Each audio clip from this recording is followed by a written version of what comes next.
Harapan tersangka kasus ijazah Jokowi Rismon Sianipar agar Polda Metro Jaya segera mengabulkan permohonan restoratif justice sepertinya masih sekedar angan-angan.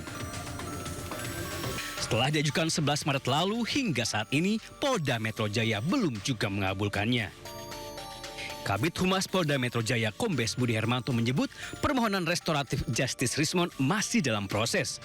Selain itu menurut Budi, ada beberapa tahapan yang harus dilakukan oleh Rismon. Salah satunya mendapatkan persetujuan dari pelapor yakni pihak Joko Widodo. Jadi namanya tahapan restoratif justice ada permohonan dari tersangka, orang yang ditetapkan sebagai tersangka memohon kepada korban ataupun pelapor untuk perkaranya bisa di RJ. Yang bersangkutan setelah itu pihak pelapor ataupun korban menyetujui dan itu melalui proses gelar perkara di penyidik. Melalui gelar perkara internal dan eksternal dihadirkan apabila sudah disetujui dan memenuhi dalam persyaratan restoratif justice maka akan dilakukan restoratif justice. Sementara itu sebagai pihak pelapor, Presiden ke-7 RI Joko Widodo menegaskan jika kewenangan pemberian restoratif justice bukan urusannya. Restoratif justice itu adalah kewenangan Polda Metro Jaya, adalah kewenangan para penyidik. Saya hanya hadir ke saya, Pak Rismon Sianipar, kemudian meminta maaf dan saya maafkan sudah. Dan selanjutnya itu yang ngurus penasihat hukum saya. Dengan belum dikabulkannya permohonan restoratif justice, maka status Rismon Sianipar masih sebagai tersangka. Dalam lingkaran kasus fitnah ijazah Jokowi, 8 orang telah ditetapkan sebagai tersangka, termasuk Roy Suryo dan Dr. Tifa.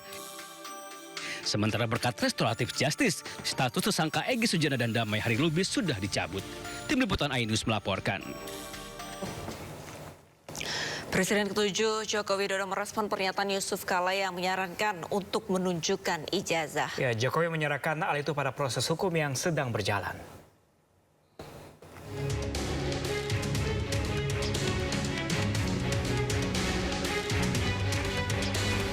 Presiden ke-7 Joko Widodo menanggapi pernyataan mantan wakil presidennya Yusuf Kala yang meminta Jokowi menunjukkan ijazah aslinya. Jokowi dengan tegas menyerahkan hal itu pada proses hukum dan aparat penegak hukum. Serahkan pada proses hukum yang ada. Dan memang mestinya yang menuduh itu yang membuktikan. Bukan saya disuruh menunjukkan.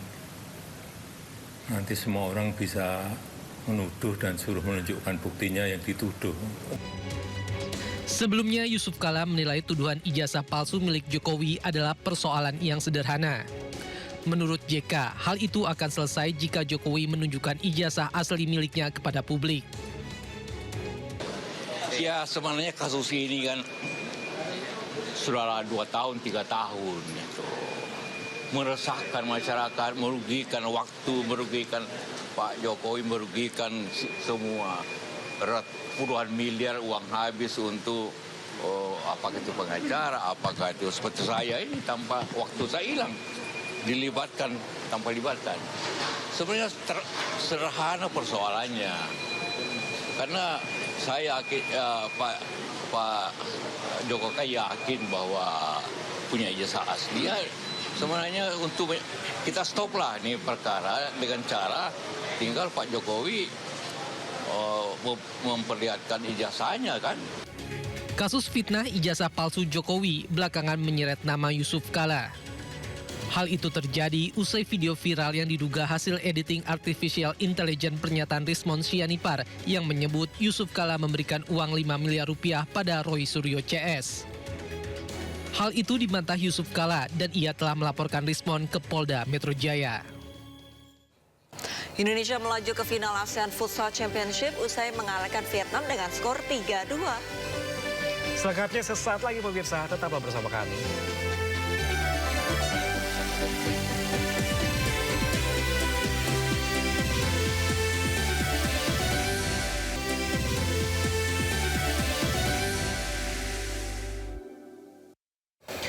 Pemirsa, lamanya antrian haji di Indonesia membuat pemerintah mengkaji aturan baru. Kementerian Haji Republik Indonesia mewacanakan adanya war tiket bagi warganya yang sudah memiliki uang untuk keberangkatan haji.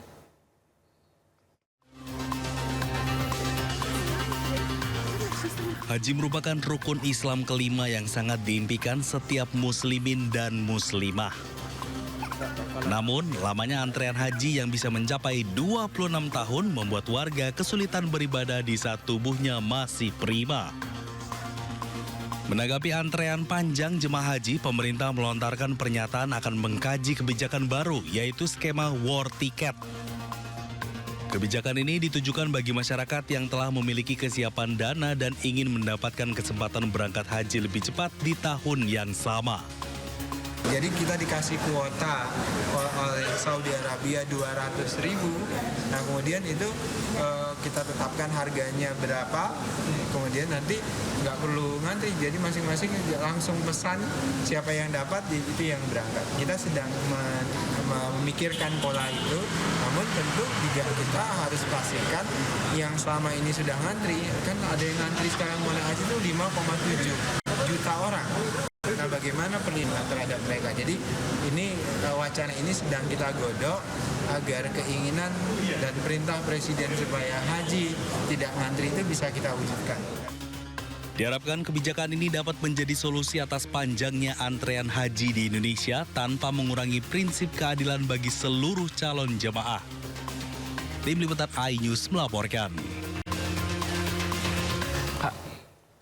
Kita beralih ke informasi olahraga pemirsa. Indonesia melaju ke final ASEAN Futsal Championship usai mengalahkan Vietnam. Ya, pasukan Hector Soto melaju ke partai puncak usai menaklukkan Vietnam dengan skor 3-2. Indonesia mengalahkan Vietnam pada semifinal ASEAN Futsal Championship 2026 di Nonthaburi Stadium, Thailand pada Jumat sore. Indonesia memimpin lebih dulu pada menit ke-10 lewat Andarias Karet.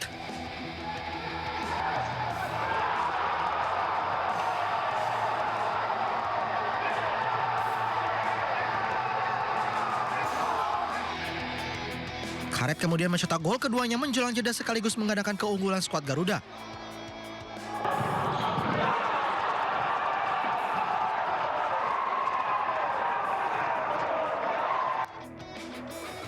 Vietnam memperkecil ketertinggalan saat babak kedua berjalan 5 menit lewat Nguyen Dahai.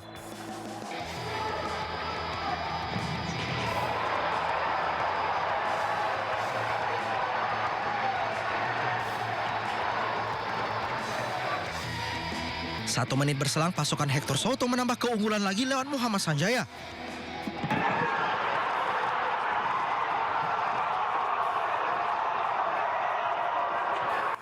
Vietnam sempat menipiskan skor pada menit ke-30 lewat Trinh Chong Hai.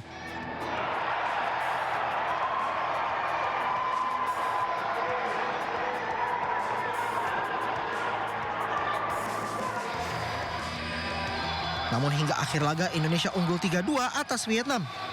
Indonesia pun lolos dan menjadi penampilan keempat secara beruntun di final ASEAN Futsal Championship.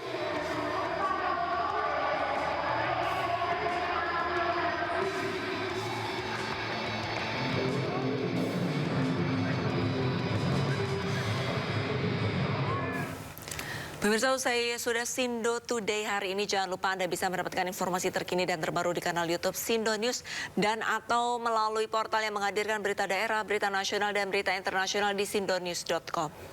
Ya, pemirsa, mewakili kerabat kerja petugas, saya Pram Senjaya dan rekan saya Arlista Hadi pamit undur diri pemirsa, terima kasih, sampai jumpa.